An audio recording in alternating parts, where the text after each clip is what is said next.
Give me a pit stop because I got to sit down and talk about this thing before it gets dark and before I lose my train of thought. Okay, so y'all know I ride my bike to work from home to work or whatever. So got that out the way.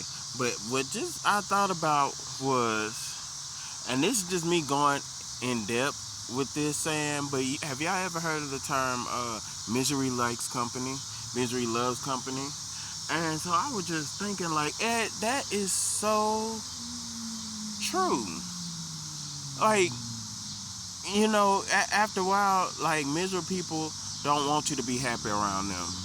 Especially if they've done, like, if miserable people done things to you or whatever to be evil and stuff. Hold on.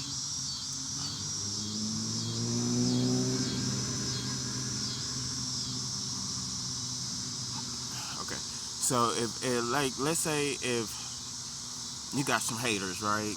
And they don't want to see you happy. They don't really want you to have anything or whatever. Like, if they see you smiling and enjoying your life and enjoying who you are and you're comfortable in your skin, they're gonna hate it, right?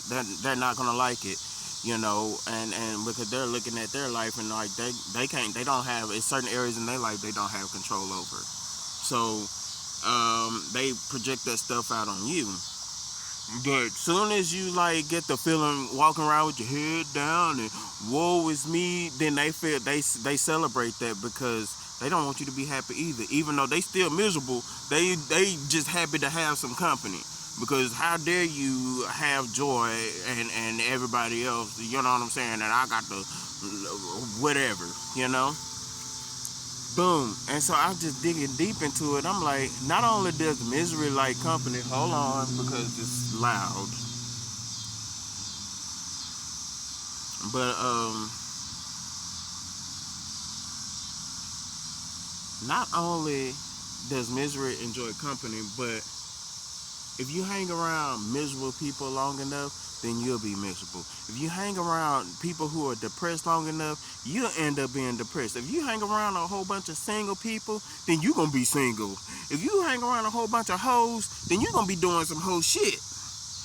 Birds of a feather flock together, and you could be the most positive, uplifting person, and if you're feeling like, and let's say you're trying to help somebody who, or you're around somebody who's depressed or sad, if they're not receiving something, a little bit of that energy, and they're not picking themselves up out of that situation, doing the things they need to do to get out of that depressive state, after a while they're going to be pulling you down. They're going to pull you into the depression, knowingly or unknowingly. They're gonna pull you down. They're gonna suck you down in there because they're not gonna want to be in that state by themselves.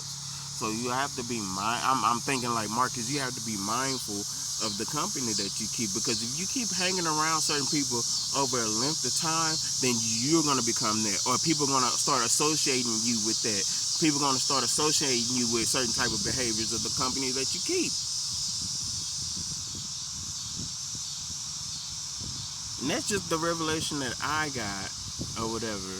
And I'm just like, while I was on my bike, and I was just like, I'm just kind of like taking it all in and being, I'm now in a point to where I'm like taking account of my choices that I made, taking accountability of the choices that I made, and actually looking for the lesson in it instead of just saying, oh, woe is me, or like, oh, I made a good decision or a good call on that. No, I'm actually kind of like looking for the lesson and all the choices that I made, because at the end of the day, that's what life is about. It's about making choices and learning the lessons of the choice.